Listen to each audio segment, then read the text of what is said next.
Sur internet, j'ai réussi à retrouver l'écartement et le jeu des soupapes d'admission et d'échappement pour mon Briggs Intech F60. Donc ce matin, je vais m'occuper de ça. Et dans un laps de temps aussi court, il a quand même réussi à se retrouver coincé là-dedans, devant 2 vélos, un aspirateur, un cône pour la route et un scarificateur électrique bullshit. Il est juste en dessous.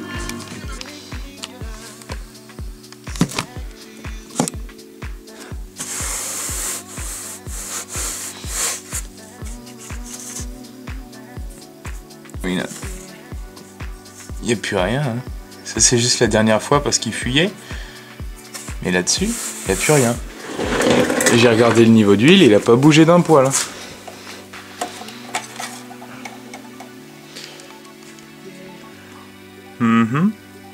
Juste au full, comme j'avais dit la dernière fois. Donc maintenant, je remets ça, je démonte le cache. Et je démonte le cache culbuteur aussi. Donc le cache, c'est juste de vis à bois.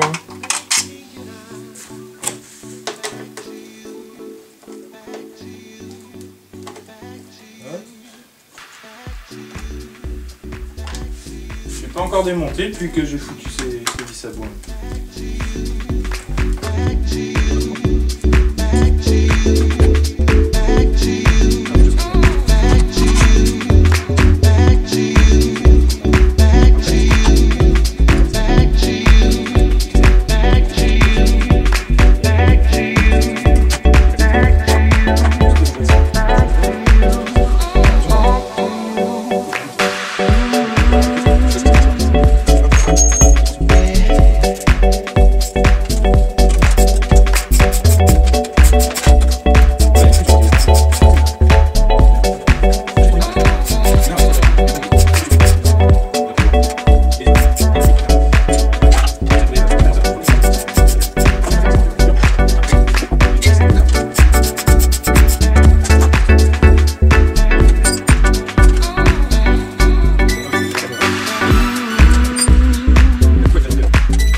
J'ai retrouvé ma vis.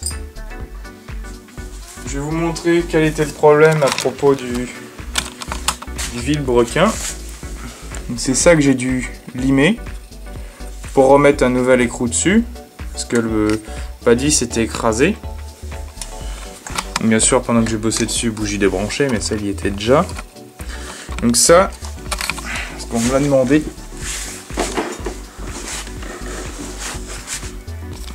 ça, attends, on dirait que ça frotte, ouais, donc ça c'est le frein moteur. Est-ce que j'enlève ce que j'ai fait? Alors, on va prendre une vue d'ensemble. On a notre câble qui arrive là, qui va jusque là, ou de l'autre côté là, et sur celle-là c'était là, s'accrocher là. Ça pousse ça, et il y a les petites pattes qui s'imbriquent entre elles, et il y a cette sorte de plaquette de frein qui freine sur le vilebrequin. Et cette tablette qui coupe le circuit. Donc tout ça est monté sur cette sorte de plaque là,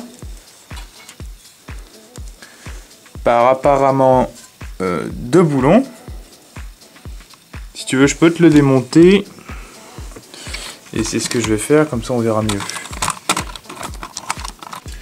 J'ai trouvé pile un petit endroit sur la planche en bois, juste pour poser le trépied et la caméra. Comme ça on voit bien.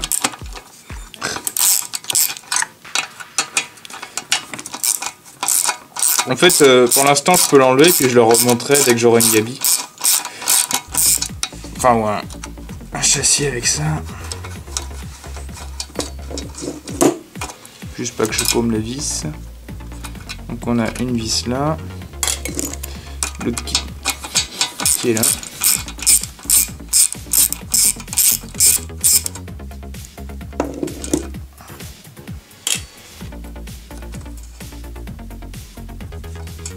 Et le petit fil bien sûr.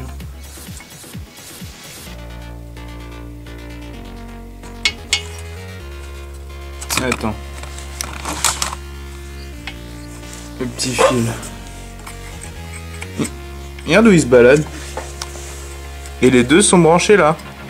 Sur une fiche qui a l'air d'origine.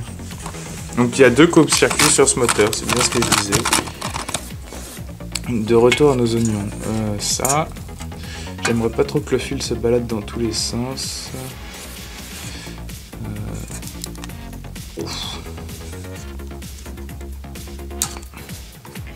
Je pense si je l'accroche bien avec les 2 vis là où ils étaient, c'est-à-dire là-dedans. Oui, donc là-dessus, tu peux mettre 2 vis.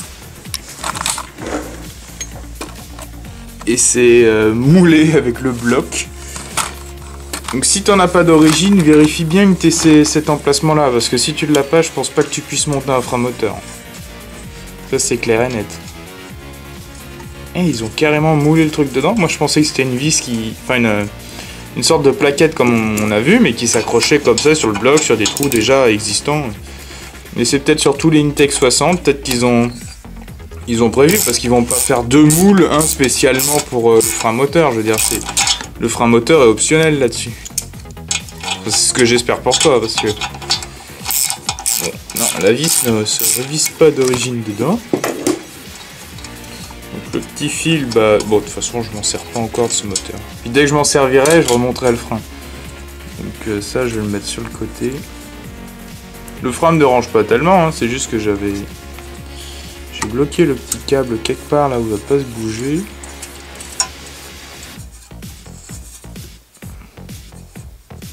Bon là-dedans c'est pas trop mal. Et en même temps, avant de voir pour les soupapes, donc là on voit que mon joint était bien dedans. Je vais démonter un peu côté carbu. Attendez, il y a des petits trucs de marquer dessus. OHV 17.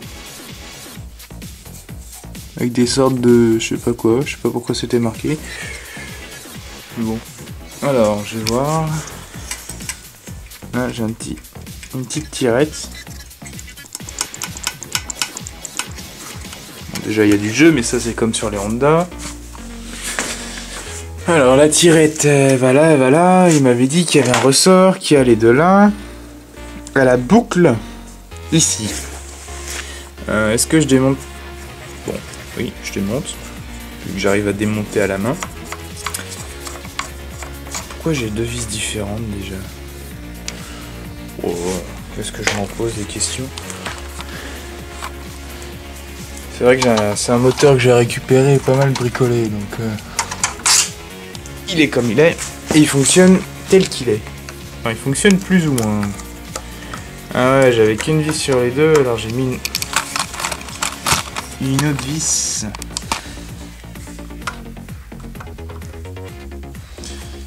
Et la poire d'amorçage, en fait, ne fonctionne pas par aspiration d'essence, mais par envoi de vapeur de gaz dans le carburateur, ce qui pompe l'essence.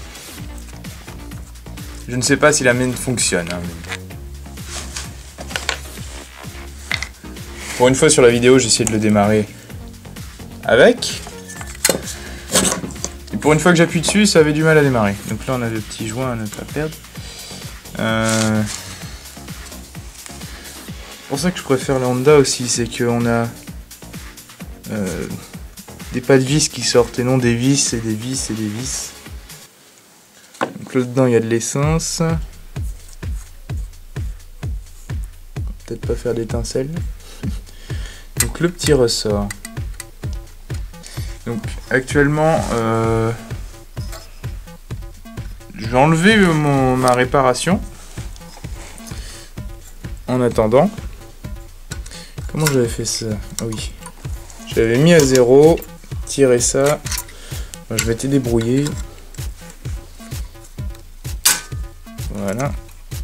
J'ai mis un sacré ressort. Il faut que je répare tout ça avant midi parce qu'on est dimanche. Voilà, j'avais modifié le ressort. Voilà. Ça fonctionnait, hein. Enfin, ça fonctionne d'ailleurs. Mais je vais essayer avec un autre ressort. Les soupapes réglées. Puis il devrait fonctionner mieux déjà. Bon, là, je vais aller à la recherche du petit ressort dans mes pièces. Bon, j'ai cherché dans toutes mes pièces. Le seul ressort que j'ai trouvé, c'est un ressort qui s'est paumé là-dedans. Complètement tordu, mort.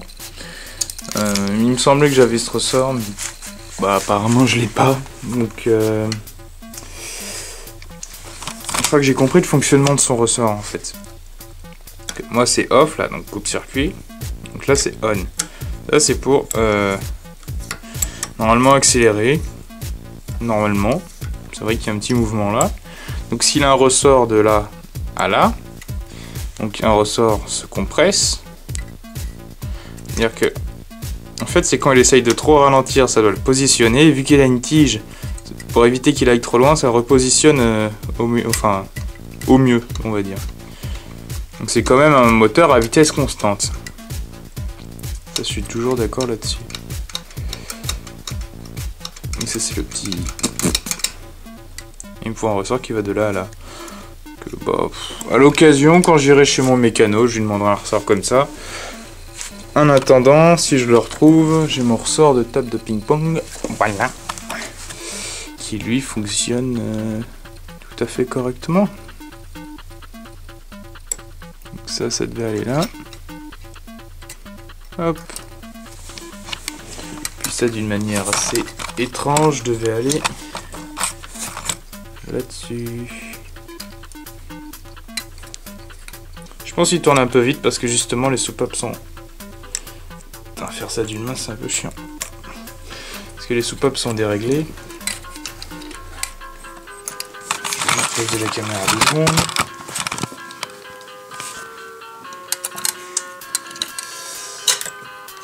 Que bah j'ai déjà essayé de régler les soupapes. Enfin je vais régler les soupapes.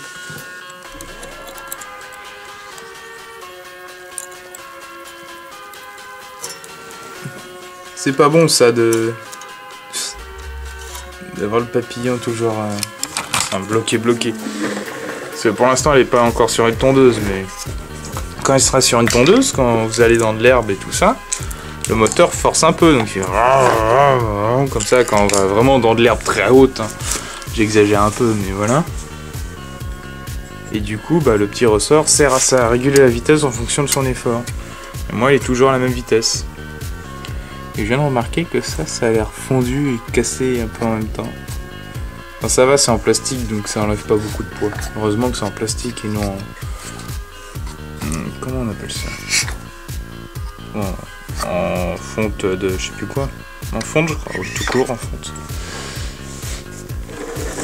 Donc ça, je le soulève. Comme ça, l'huile redescend. J'ouvre ça. Je règle les soupapes et je le referme. Mais après, il faut que je vois comment mon joint est tenu dedans. Au pire, il faut que je refasse, mais ça, j'en ai en réserve de ce que j'ai mis, mais il faut que je retrouve la cartouche. Je vais remonter quelques pièces comme le cache moteur gris et le réservoir d'essence, comme ça ça évite que le réservoir d'essence soit couché lorsque je vais travailler sur les soupapes.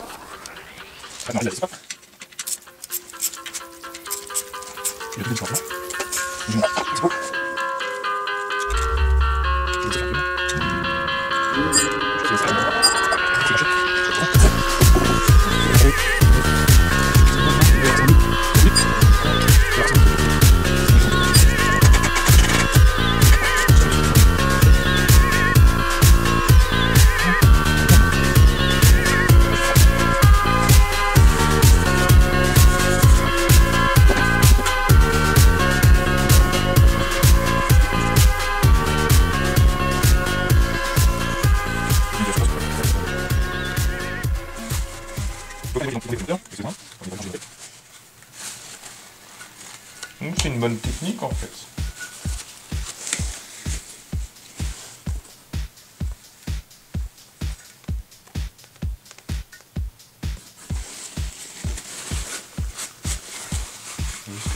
Je nettoierai le tour tout à l'heure.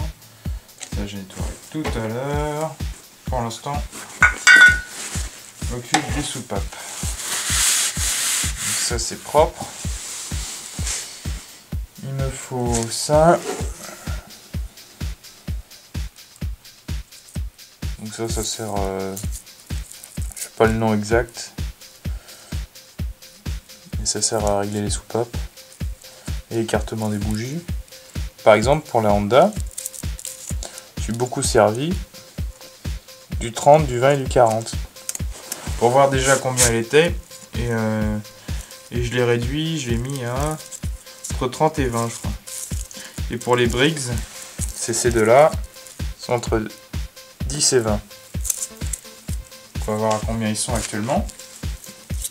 Déjà, il faut que je mette à 0 le moteur. Ils disent 6 mm au-dessus de 0. Moi, je regarde les soupapes. Donc ça, c'était injection, échappement. Non, injection en bas, échappement en haut. Donc là, les gaz frais sont injectés dans le moteur.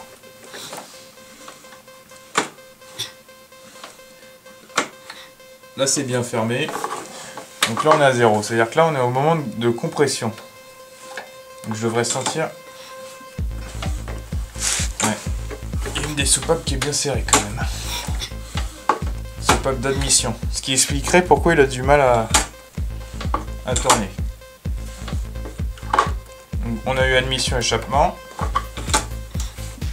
Je refais un tour.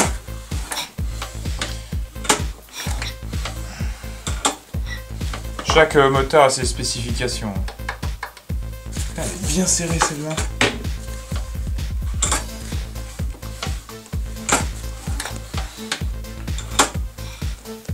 Donc là je remonte.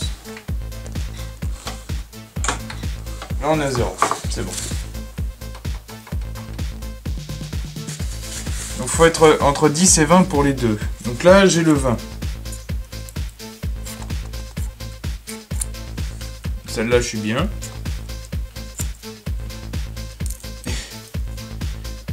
En fait, celle d'échappement était bien réglée. Attendez, au fur et à mesure, j'essuie l'huile. Donc, celle de 20 passe très bien en haut. C'est parfait, en fait. Faut qu'on sente... Ça, faut que je passe en haut. Faut qu'on sente une légère résistance. Quand on passe, comme ça. Elle est peut-être un peu trop serrée, d'ailleurs. Elle est un peu trop serrée. Faut que je retrouve celle de 10. Voilà. Celle de 10. C'est entre 10 et 20.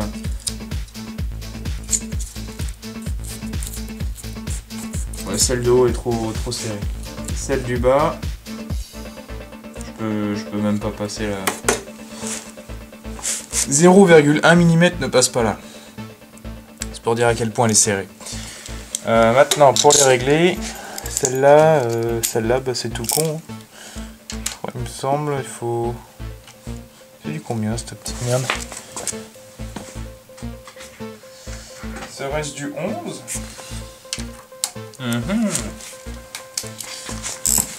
Je sais plus quand j'ai réglé ça, je sais plus trop comment. Ah oui, donc on dessert ou on serre, ouais, voilà. Donc là j'ai desserré. Alors je vais reprendre celle de 20 et celle de 10. Donc là j'ai 10 et 40, celle de 20 elle s'est planquée. Voilà, 10 et 20, je vais ranger le reste. Je vais même serrer le reste grâce à ça. Ça peut s'acheter, celui-là je l'ai acheté à Casso, je ne me suis pas trop embêté.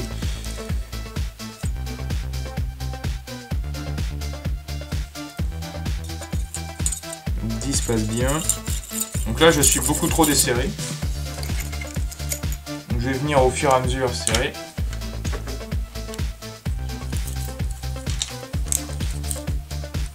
Là je suis de trop, parce que j'ai coincé carrément ma feuille.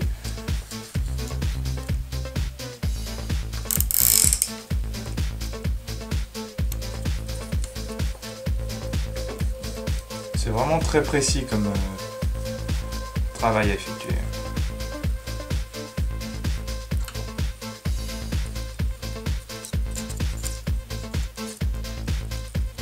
Ah, j'étais en train de la régler sur la 10. Ça explique pourquoi la 20 est passée pas. J'avais dit que je la réglais sur la base de la 20.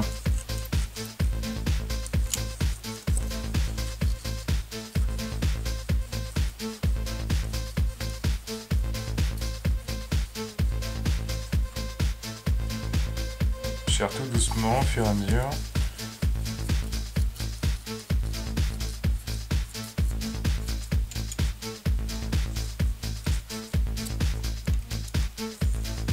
Celle-là elle est bien.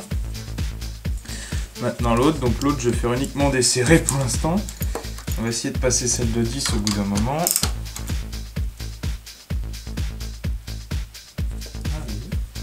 Voilà.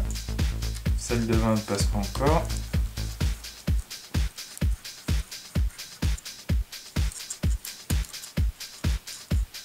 Donc là c'est bon.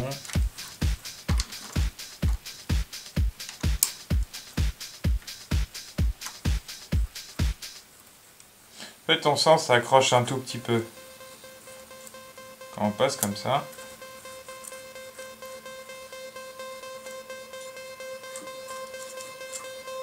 Peut-être que je la resserre un poil. Je viens d'en serrer. On peut desserrer un poil. Bah, tout à l'heure, elle passait pas. Faut savoir.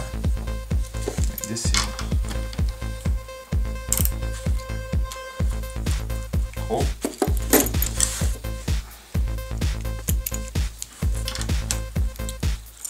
Donc la 20 passe bien au-dessus.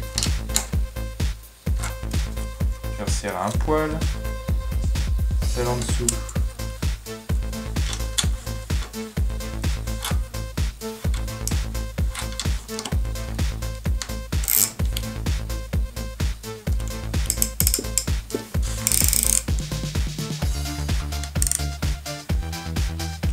Celle en dessous c'est bon, j'ai plus qu'à m'occuper du cache-culbuteur à refaire.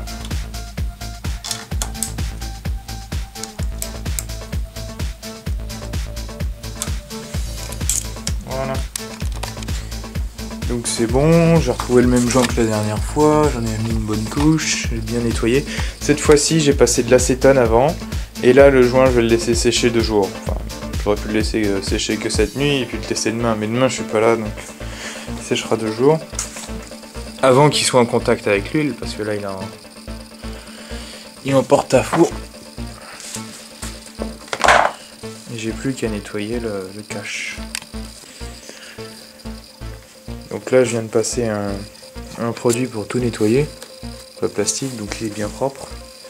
Je vais le laisser 2 jours pour que le joint sèche bien, sans qu'il soit au contact de l'huile. Et bah mardi je verrai bien s'il démarre.